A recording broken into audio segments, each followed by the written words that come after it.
Bienvenidos todos y todas a nuestro programa En la Balanza. Hoy estaremos conversando sobre un tema fundamental para comprender el problema que estamos atravesando los venezolanos y las venezolanas y gran parte de los pueblos del mundo, que es el tema de la migración, el trato que debe darse dentro del marco del derecho internacional y las violaciones que están cometiendo muchos gobiernos, muchos grupos políticos en relación al trato de los migrantes, particularmente la situación de los migrantes venezolanos en Estados Unidos y los migrantes venezolanos que han sido secuestrados en El Salvador. Para este tema tenemos una invitada muy especial. Ella es jurista, poeta, una mujer valiosísima que quiero además muchísimo y admiro muchísimo, joven, pero con una trayectoria extraordinaria, admirable, y además tiene entre su carrera académica, tiene una maestría en la Universidad CAM de Normandía en Francia en materia de derechos humanos. Se trata de la doctora Ana Cristina Bracho, que hoy nos acompaña. Bienvenida, doctora, al programa En la Balanza.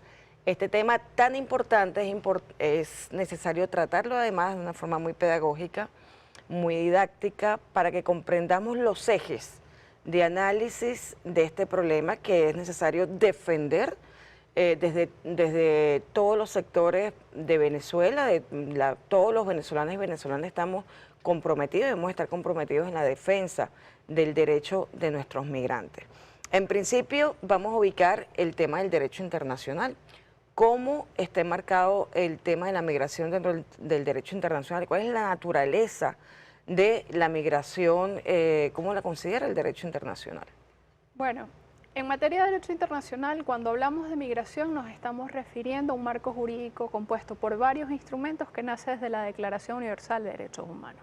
La Declaración Universal de Derechos Humanos nos contempla la posibilidad de trasladarnos, de desplazarnos incluso más allá de la frontera, y señala expresamente uno de los componentes de este derecho, el derecho al retorno. Sin embargo, en su calificación como derecho humano tiene un asterisco. ¿Por qué? Porque cada Estado, dentro del marco de su soberanía, tiene la capacidad de determinar cuáles son las condiciones que va a imponer para que una persona entre o resida dentro de su espacio, ¿no?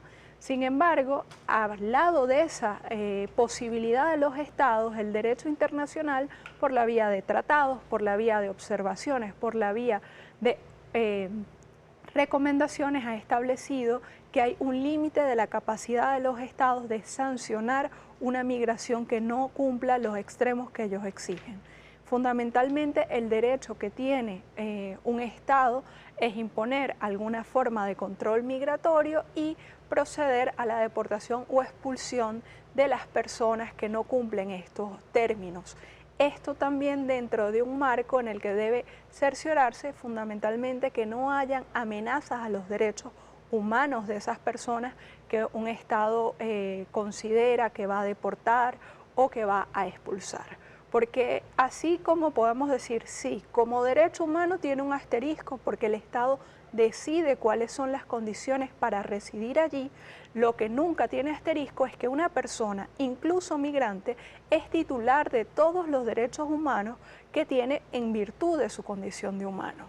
¿Qué es lo que no tiene? Bueno, puede tener limitaciones a establecer una residencia o limitaciones en derechos políticos. No tiene ni posibilidad de ser discriminado, ni negación del derecho al trabajo, ni posibilidad de ser estigmatizado, y sobre todo hay una protección vital en relación a no ser torturado, víctima de una amenaza sobre su libertad o sobre su vida. Ciertamente, uno de los derechos humanos contemplados en la normativa internacional, el derecho internacional y también en el derecho interno de todas las naciones, es el derecho al debido proceso. Todo procedimiento, incluso migratorio, aun cuando el migrante no cumpla los requisitos de ingreso o no cumpla los requisitos de permanencia dentro del territorio de ese otro país, debe ser, digamos que, tramitada su salida de acuerdo a un procedimiento. Eso está siendo vulnerado, violentado en este momento por Estados Unidos en relación al trato a los migrantes y particularmente a los migrantes venezolanos, con una carga de xenofobia y una carga de agresión contra Venezuela brutal, porque para darle tratamiento violatorio de los derechos humanos a los venezolanos se está, digamos, haciendo referencia a la aplicación de la ley del enemigo, que es una ley que tiene más de 200 años, y que si bien es cierto que es una ley que siempre se ha utilizado para temas de bloqueo, o sea, todos los bloqueos contra las naciones están fundamentados en la ley del enemigo. Primero declaras como enemigo o como amenaza a una nación para después ir al bloqueo y que el sistema interno de Estados Unidos permita que el presidente decrete medidas contra esas naciones. En el caso de los venezolanos, esto es terrible, que además declaren enemigos a los migrantes venezolanos. ¿Cómo lo observas tú como conocedora de los derechos humanos, como jurista venezolana que además ha sido defensora constante de los derechos humanos de los venezolanos? Mira, yo creo que en Estados Unidos, y no sin tensiones, hay que decirlo que este tema está tensionando la relación entre el Ejecutivo y el Judicial, se quiere hacer un desplazamiento normativo, porque Estados Unidos tiene un marco regulatorio de la migración, tiene la ley INA que establece precisamente un debido proceso en términos más o menos comunes a como es en todas partes, que incluye la presentación ante un juez, que incluye la certificación de que no hay esos riesgos de los que hablábamos antes, que establece límites a la privativa de libertad que se puede hacer contra un migrante, etcétera. Pero ahora hay una figura que quiere desplazarlo del régimen general de los migrantes al régimen de los enemigos. ¿Por qué? Porque los enemigos permiten poderes extraordinarios que nunca estarían en el marco de lo que se puede contra los migrantes.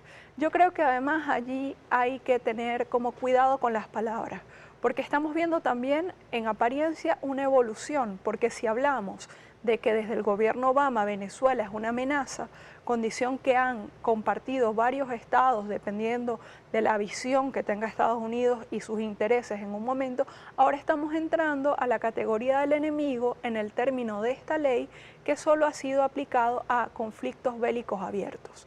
Esto fue aplicado contra los ingleses durante la independencia, fue aplicado contra los alemanes y fue aplicado contra los japoneses, permitiendo un marco que se ha denunciado muchas veces porque incluso dio lugar a campos de concentración dentro de Estados Unidos. Cuando vemos ese desplazamiento normativo y vemos la tensión, es que estamos viendo además que a pesar de que teníamos una Corte Suprema de Estados Unidos con mayoría republicana, la manera en que el Ejecutivo ha querido aplicar este marco ha sido cuestionada por jueces y la manera en la que Trump después se refirió a los jueces fue cuestionada hasta por el presidente de la Corte Suprema. Entonces ahí estamos viendo un desplazamiento incluso del modelo de Estado de Estados Unidos, porque estamos llegando a una época en que la forma de hacer política, las relaciones entre los poderes están siendo modificadas a favor de una idea que es sencillamente absolutista, ¿no? Es porque lo quiero yo y lo hago así, sin importarme todo ese marco internacional y nacional. Y esto es muy interesante, porque Estados Unidos siempre ha dicho, yo aplico mi derecho, no aplico el derecho internacional. Y aquí estamos viendo que se está separando hasta de su derecho y que incluso la Corte Suprema lo ha tenido que admitir y lo está haciendo con fines que están prohibidos en todas partes. Y además en un país donde la migración es un aspecto central del pasado y del presente. Y además un aspecto central incluso hasta de la economía del propio país. Claro. Entonces digamos que se puede además reflexionar aquí. Ciertamente Estados Unidos ha venido aplicando lo que ellos llaman un orden basado en reglas, que es un orden basado en la fuerza internacional, en los caprichos de quienes creen ostentar un poder por encima de otros estados y no en el derecho internacional. Pero ese orden basado en reglas también, como tú bien dices, se está aplicando de forma interna. En estos momentos además vemos temas, por ejemplo, no solamente el trato que se le da a los migrantes al calificarlos de enemigos, para, como tú dices, darle potestades extraordinarias al presidente para tomar decisiones, es el tema de, además, él, por ejemplo, ahorita ha planteado la posibilidad de la reelección sin que medie una reforma en la Constitución o una enmienda en la Constitución de Estados Unidos. O sea, es simplemente una situación en la que cómo se puede hacer un reclamo, incluso dentro de Estados Unidos, si no existen reglas de derecho que permitan que los familiares o asociaciones de migrantes presenten algunas defensas ante las cortes, por ejemplo, de Estados Unidos o ante cualquier organismo internacional. Es muy difícil manejarse en ese sentido. Es tan difícil, pero también hay que recordar que esas iniciativas son tradicionales en Estados Unidos. Y de hecho Trump la semana pasada decía que iba a criminalizar a los abogados que intentaran hacer estas demandas. Y una de las acciones recientes que hizo fue precisamente reducir el presupuesto hasta quitar los abogados que defienden a los niños no acompañados, que en el marco de la ley de migración tienen derecho al debido proceso y por ende tenían una asistencia judicial gratuita. Entonces, todo eso se está configurando en un marco en el que yo creo que también tenemos que verlo. Este es un caso que nos duele muchísimo, es un caso nacional, pero está en relación con muchas cosas, porque nosotros tenemos que relacionar esto, por ejemplo, con las pretensiones de Trump sobre Panamá o sobre Alaska. Y tenemos que ver también, por ejemplo, las inusitadas, inéditas escenas de Trump en el Congreso en el maltrato de quienes lo adversaban, incluso investidos de la condición de senadores y diputados.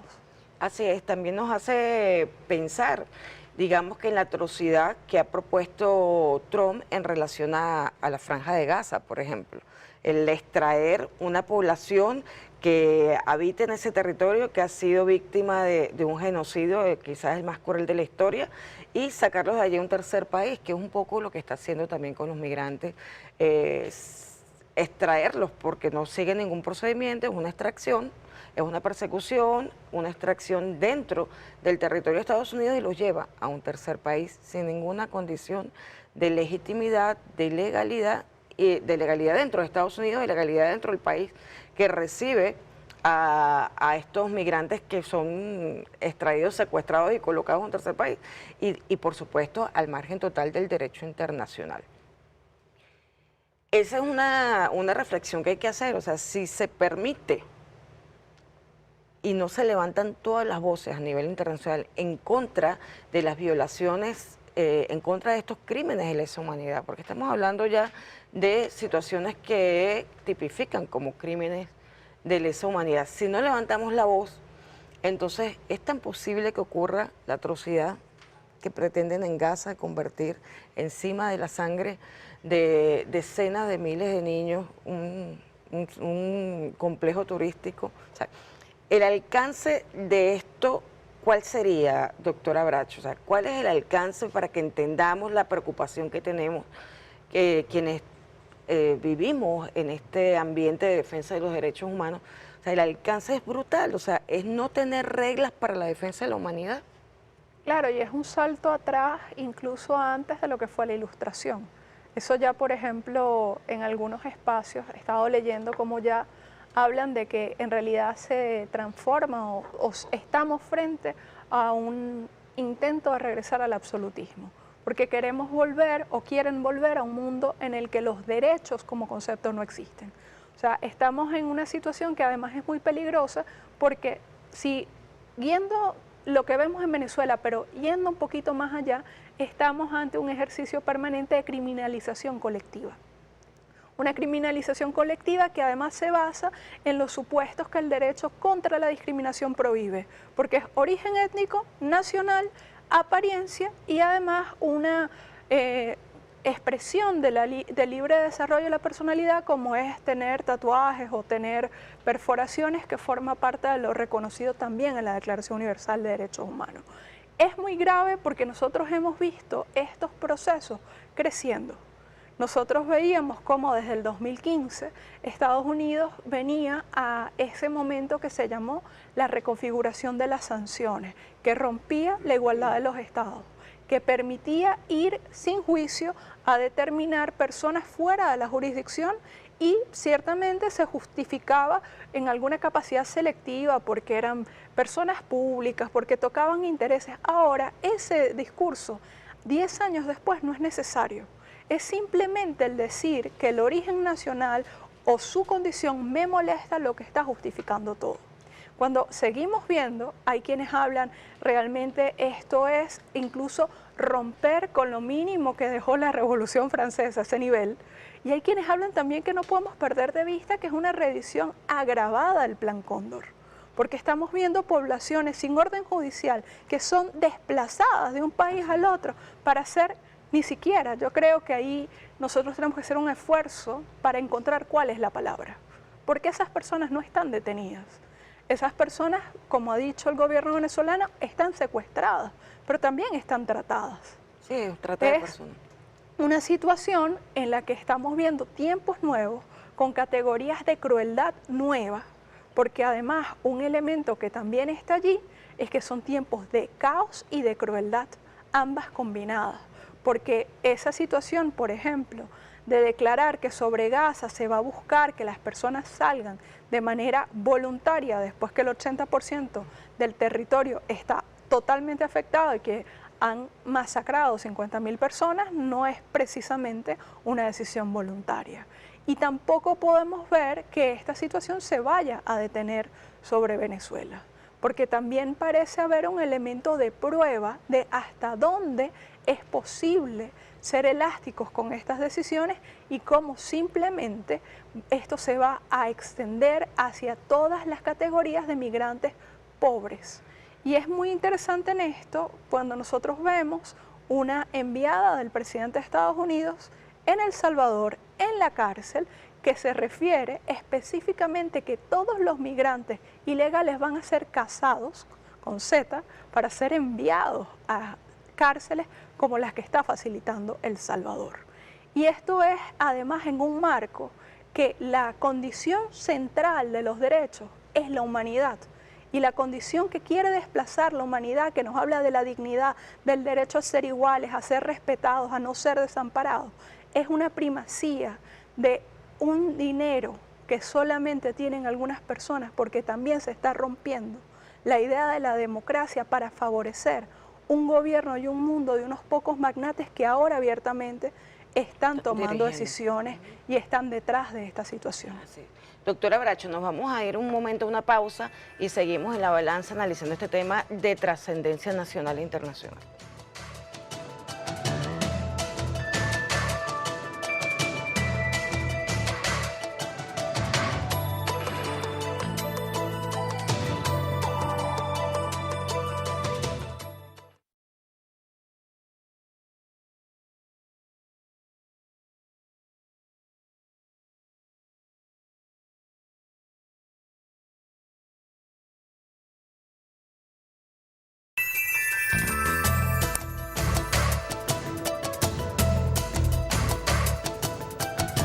Si Rosa Parks levantase la cabeza.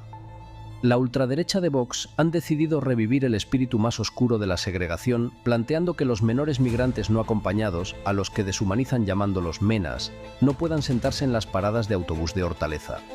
Su propuesta no es solo un acto de pura xenofobia, sino también un intento de borrar la dignidad de quienes ya han sido arrancados de sus hogares y expuestos a una violencia estructural. Como en el Alabama de los años 50, estos ultras buscan un apartheid moderno, donde el espacio público esté vetado para quienes consideran inferiores. Si Rosa Parks fue un símbolo de resistencia frente a la segregación racial, estos menores son hoy el blanco de la misma lógica de exclusión que Parks combatió. Prohibirles sentarse en una parada de autobús es la versión cutre y cobarde de un racismo que se camufla en preocupaciones por la seguridad. Los ultras de Vox no solo están dispuestos a privar de asientos a estos niños, sino a construir una sociedad donde cualquier migrante, pobre o vulnerable, sea condenado a la invisibilidad o la persecución. Es la vergüenza del siglo XXI, una España que ellos quieren dividir entre quienes merecen un banco y quienes no.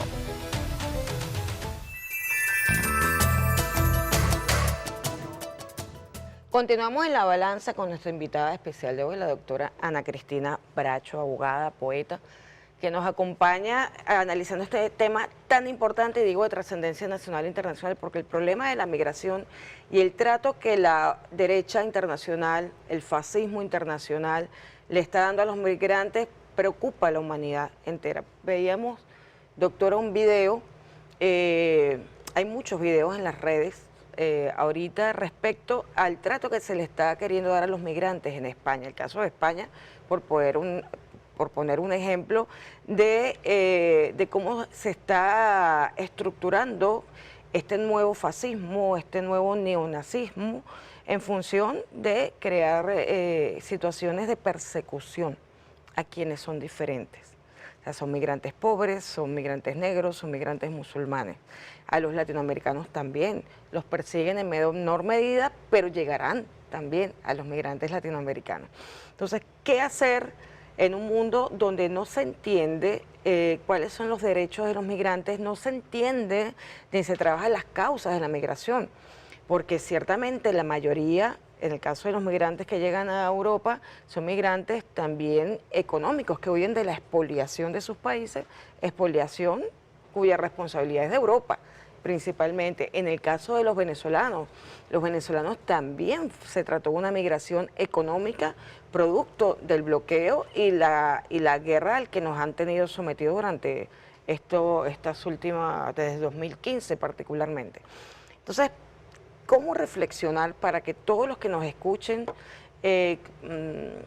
empaticen, comprendan, sientan este problema que afecta a la humanidad entera? O sea, ¿cómo podemos detener el fascismo? ¿Cómo podemos detener al neonazismo? ¿Cómo podemos detener al sionismo que está cometiendo en varias partes del mundo crímenes atroces contra la humanidad?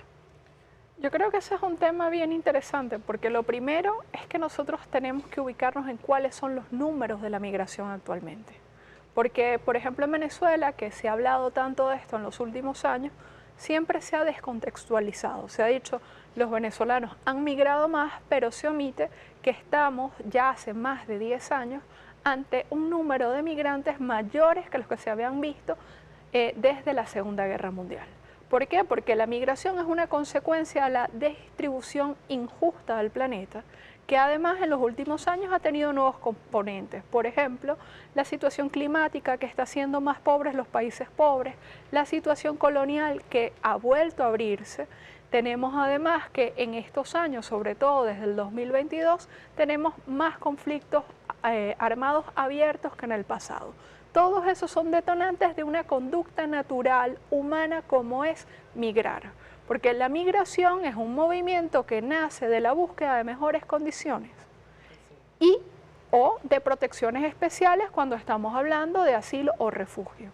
Y son cosas que han ocurrido desde antes de la existencia de la humanidad, porque todas las especies básicamente son migrantes y solo tienen como 100 años de regulación el tema de la migración en sí. Dicho eso, nosotros estamos viendo cómo un mundo genera las causas de la migración, pero rechaza las consecuencias humanas de esas acciones y está fabricando, que es algo muy peligroso, esa figura del otro, de a quién culpar de la crisis que se está viviendo, que es otro elemento a tener en cuenta. Nosotros tenemos una gran crisis económica global en números escandalosos. Vemos, por ejemplo, la desaparición del estado de bienestar, la situación con la seguridad social en España, que cada día es menor, la situación de la precarización de Francia, etc. Todo eso ha sido convertido en la búsqueda de un enemigo interno. Y ese enemigo interno se ha vuelto una moneda común del del discurso de la ultraderecha, que viene creciendo, que también tiene que ubicarse en el escenario y que está buscando explicarle a su población blanca, originaria de ese espacio, pero cada vez más pobre, por qué es más pobre, y no hay nada más fácil que echarle la culpa a ese sujeto diferente que esas comunidades ven. Tanto en esas imágenes de España como en otras que estamos viendo en Estados Unidos, hay que recordar que la política de rechazo no se está asumiendo solo desde el Estado, porque pensar en migración, España, Europa, es pensar en el Mediterráneo, es pensar en la política de cuotas de migración de puertas cerradas que ya tiene más de una década. Y eso trasladándose a una legitimidad de la acción persecutoria de esa persona a quien el discurso ha ubicado como el responsable de la crisis económica, el responsable de la delincuencia que viene creciendo, y esa situación es un caldo de peligro del que no tenemos una dimensión. Nosotros vemos esa situación afectando esas sociedades y también volviendo a escenas que el mundo se prometió. No volver a repetir. Recordemos que hay dos grandes promesas en el siglo XX.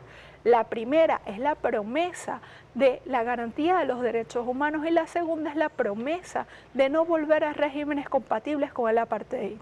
Y lo que estamos viendo es un clima favorable a la negación de derechos y a la repetición del apartheid. Y también pues ese caldo que al final es la resulta de años de un discurso de odio y que se viene analizando, lo hacía de la Cortina ya hace muchos años cuando habla, aquí no hay rechazo de la otredad, sino que hay aporofobia, porque el odio fundamental es al hecho de que esas personas son pobres y se dibuja que vienen a sacar provecho de un estado de bienestar para el que esa población ha trabajado y que la crisis hace que no tengan el disfrute que esperan de él. Fíjate que haces una reflexión importante, porque ciertamente, por ejemplo, en el caso de España, que mostramos las imágenes de estos grupos, de las falanges españolas, que son reductos del franquismo, que están tratando de construir un apartheid a los migrantes. Pero hay una campaña de concientización que casi no se ve, que es mínima, porque realmente el crecimiento de este fascismo atropella y opaca cualquier intento de reflexión seria, y es que la reflexión va en dirección a que el pueblo español entienda que sin migrantes la economía decae, que ciertamente el migrante ayuda al flote de la economía, a reflotar la economía. De hecho, por ejemplo, en el caso de España se plantean en términos económicos que se necesita 1 millón de migrantes más para sostener la economía española. O sea, hay una contradicción entre la realidad económica, que no es la migración precisamente la causa de la crisis, pudiera ser, por ejemplo, en el caso de España, que han estado financiando guerras que no les corresponden o invasiones que no les corresponden, ataques que no les corresponden, como el de Ucrania, como el caso de Ucrania, que han estado financiando las armas de Ucrania. Por ejemplo, se pudiera ser una causa de los problemas económicos, pero no la migración. Entonces, yo quisiera, como tú lo has dicho, reforzar esa idea. Es decir, lo que está detrás de todo esto es precisamente, primero, un ataque a la izquierda internacional, a los movimientos humanistas internacionales. Hay un ataque a la revolución bolivariana, en el caso de Estados Unidos con Venezuela, es un ataque a la revolución bolivariana, es un ataque a Bolívar, es un ataque al pensamiento integracionista, es un ataque al ser, a la identidad latinoamericana y caribeña, lo que hay detrás, porque realmente los migrantes venezolanos en su gran mayoría aportan en los sitios a donde han migrado, porque la mayoría además son o tienen un oficio determinado, o son profesionales, o tienen capacidad para aportar algo bueno en los países a donde llegan. Entonces, desde tu análisis, detrás de lo que ocurre en Estados Unidos, por ejemplo, en el caso de los migrantes venezolanos, ¿qué hay? ¿Qué podemos observar? Yo creo que hay como que ir identificando varias cosas. Por ejemplo, cuando empezó el tema de las medidas coercitivas, empezó a haber algún nivel de persecución, de no darle las visas, de no permitir que los deportistas fueran de un sitio al otro, y ahí hay una evolución. Porque esa figura del venezolano se vino construyendo en discursos hechos desde afuera y algunos desde aquí, que fueron ubicando y desdibujando lo que realmente son los venezolanos. Es una situación complicada porque una de las cosas que tiene de diferencia a otras migraciones la venezolana es que fue una migración a la que se le prometió que iba a ir a unas condiciones que en realidad no existían y que ahora están siendo más adversas que las que conoce cualquier migrante, ¿no? Y ya hay quienes lo vienen analizando, como eso empezó en la campaña de Me Iría Demasiado, como empezó con un Piñera ofreciendo Chile abiertamente, como hubo la campaña del Parol que llamó a gente que nunca se planteó migrar, irse porque sus familiares, sus amigos, sus afectos se habían ido y ahora se consiguen en un proceso de detención de vivir bajo la amenaza de que si lo quitan o no lo quitan, si el juez lo puede parar o no lo puede parar, si el juez que lo pare le van a hacer caso o no. Esa situación es mecanismo de agresión a esas personas, pero también a la nacionalidad. Están sometiendo a un país a una situación de vulnerabilidad máxima y se está reforzando ese discurso de un venezolano que sería criminal, es una de las expresiones que han usado, y se está haciendo una estigmatización de todo un país. ¿Qué está detrás de esto? Bueno, realmente hay un deseo de dejar claro que en América en general manda solamente Estados Unidos. Hay un deseo de mostrar o de utilizar a los venezolanos dentro de una confrontación política nacional en Estados Unidos.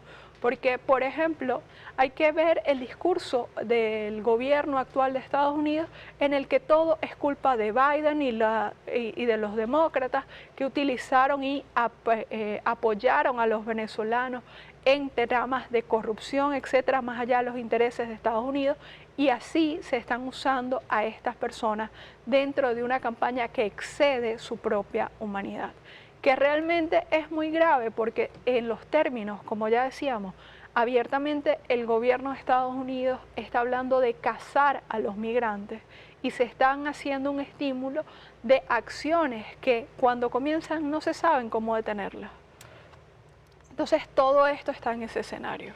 Ciertamente ahorita nos tenemos que ir a una pausa, pero para cerrar un poco la idea, la narrativa respecto a los venezolanos de estos sectores, de estas corporaciones que están dirigiendo el gobierno de Estados Unidos, la narrativa cambió. O sea, de venezolanos refugiados que huyen de un régimen dictatorial, ahora son delincuentes. O sea, ¿cómo quedaron los refugiados? ¿Cómo quedaron? O sea, se desplomó la narrativa de la asistencia humanitaria, de la protección a supuestos personas que huyen de un régimen dictatorial, y ahora resulta que es que todos esos ahora ya no están siendo perseguidos, ya no necesitan ayuda humanitaria, sino que ahora son criminales. ¿Cómo cerramos esta idea?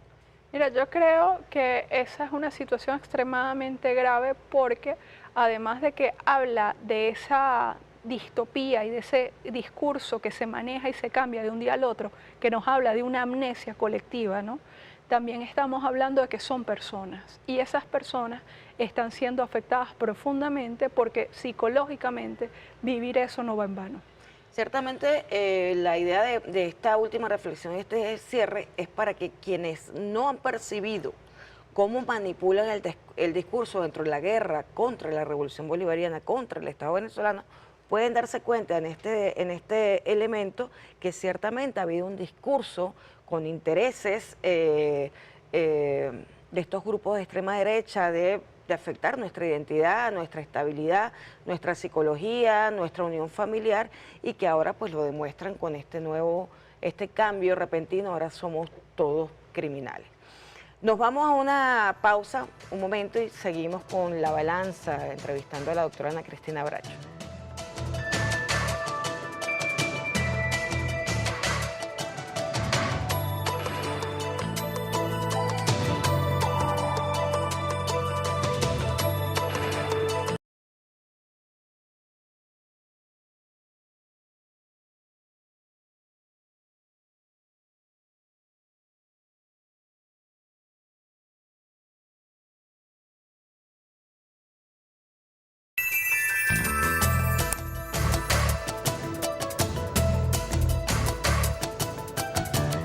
Le agradezco la solidaridad compartida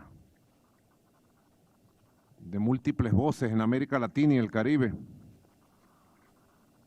con el bochorno que se ha cometido con el secuestro y la desaparición forzosa de 324 migrantes venezolanos que fueron llevados a un campo de concentración nazi en El Salvador. Es un bochorno que lo que hace es crecer como escándalo. Es un escándalo mundial. Yo conversé hace unos días con el secretario general de Naciones Unidas, Antonio Guterres. Ayer viernes conversé con el alto comisionado de Derechos Humanos Volker Truth. A los dos les solicité diligencias como altas autoridades del sistema de Naciones Unidas para que el gobierno de El Salvador responda judicialmente y entregue la lista de los venezolanos migrantes secuestrados en El Salvador. Hoy se cumplen 15 días de la desaparición forzosa. No cometieron ningún delito ellos, ni fueron procesados por ningún delito en los Estados Unidos de Norteamérica.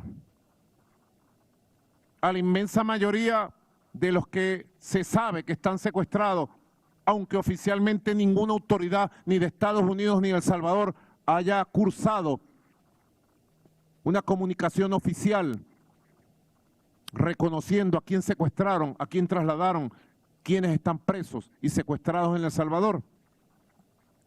Se conoce la historia de jóvenes migrantes que eran barberos, músicos, artistas, comunicadores sociales, futbolistas, trabajadores en general.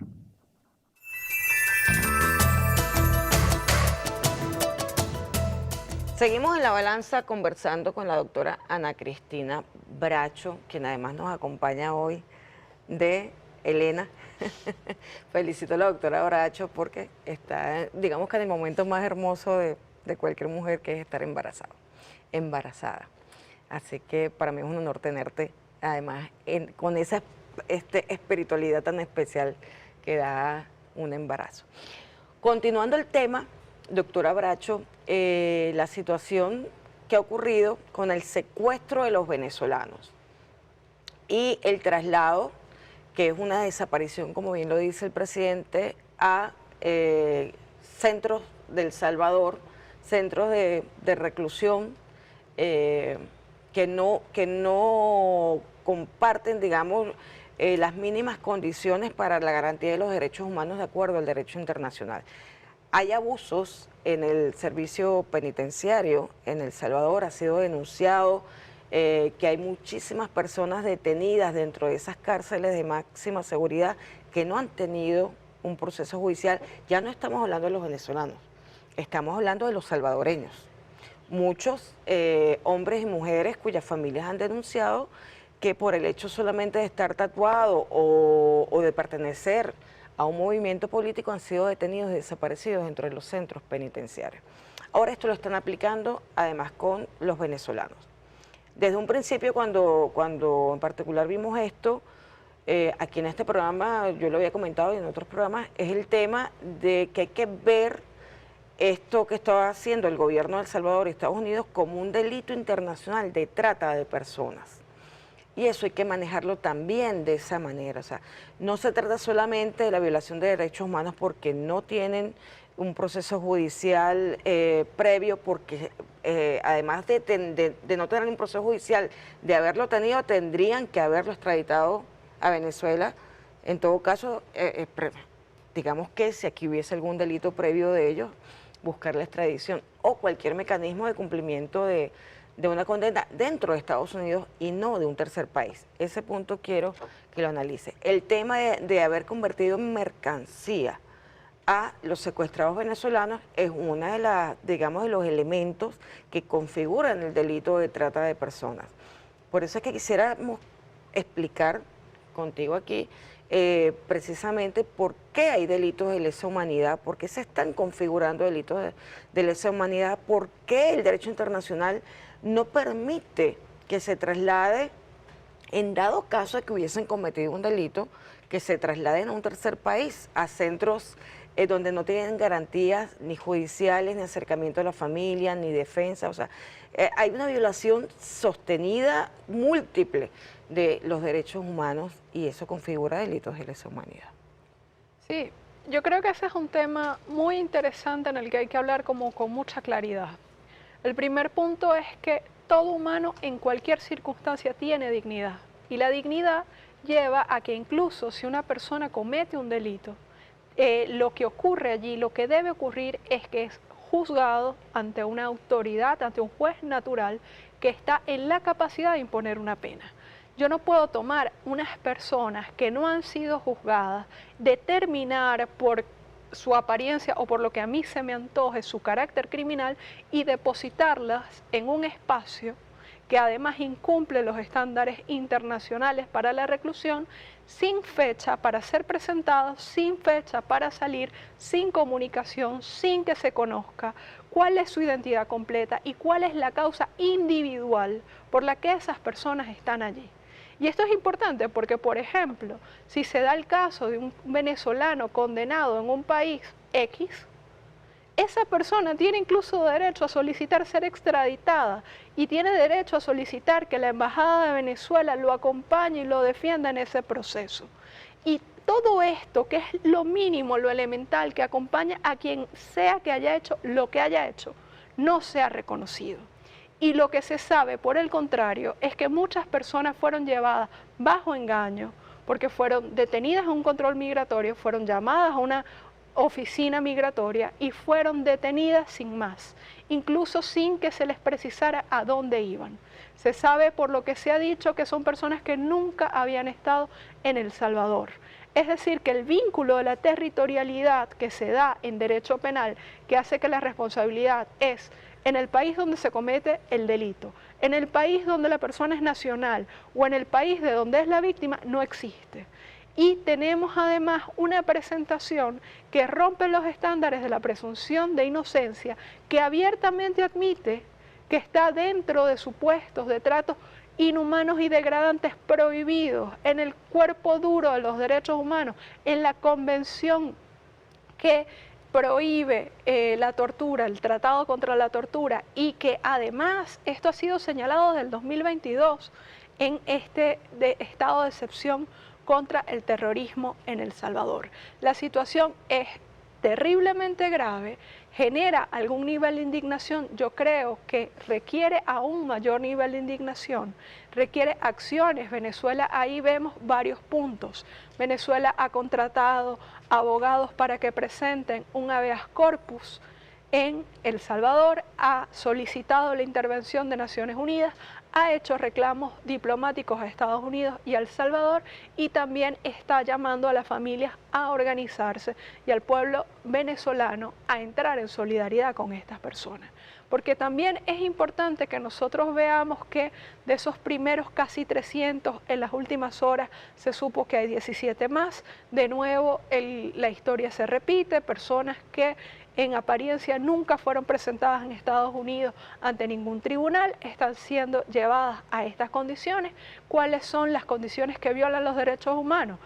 La negación de la dignidad, el irreconocimiento de la presunción de inocencia, el no ser presentados ante un tribunal, estar sometidos a un espacio que se presume además no tiene ventanas, estar en celdas durante más de 23 horas, estar en una situación parecida a una reclusión extrema que Naciones Unidas no permite nunca en más de 15 días porque lo considera tortura, y esa situación se está basando en el único hecho dicho, y es que esas personas son venezolanas. Y este punto además dentro de una retórica en la cual se determina sin ningún elemento probatorio que estas personas pertenecieron o pertenecían a una asociación esta o aquella. Y es fundamental que nosotros sepamos, no se puede hablar de una privación legítima de libertad si no hay un juicio, no se puede hablar de un delito si no hay pruebas, no se puede trasladar personas a países que no tienen relación con ellos. Veíamos, la Declaración Universal de Derechos Humanos me dice, tengo derecho a trasladarme y tengo el derecho al retorno. Y el derecho de migración me dice, en caso de que no me cumpla las condiciones, yo puedo expulsarlo o deportarlo. ¿Cuál es el destino natural para una deportación? El país de origen. Claro. ¿Y cuándo no se puede el país de origen? Cuando hay riesgo de la vida, de la libertad o de ser torturado. Y aquí tenemos la selección de un tercer país que para parece incluir las tres prohibiciones. O sea, es una situación que realmente parece tener incluso pocos precedentes. El presidente de la Asamblea Nacional decía, parece lo único similar que él encontraba eran los trenes que llevaban a los campos de concentración en la Segunda Guerra Mundial. Porque realmente estamos hablando que solamente por la coincidencia de que ahora se construye el enemigo interno, la figura de los venezolanos, estas personas fueron seleccionadas. Y hay también violaciones que son conexas, porque hay desmembramientos de las familias. Hay familias que entonces quedan en Estados Unidos o niños que son pasados a terceros con los que no tienen relación, que están detrás de esta situación.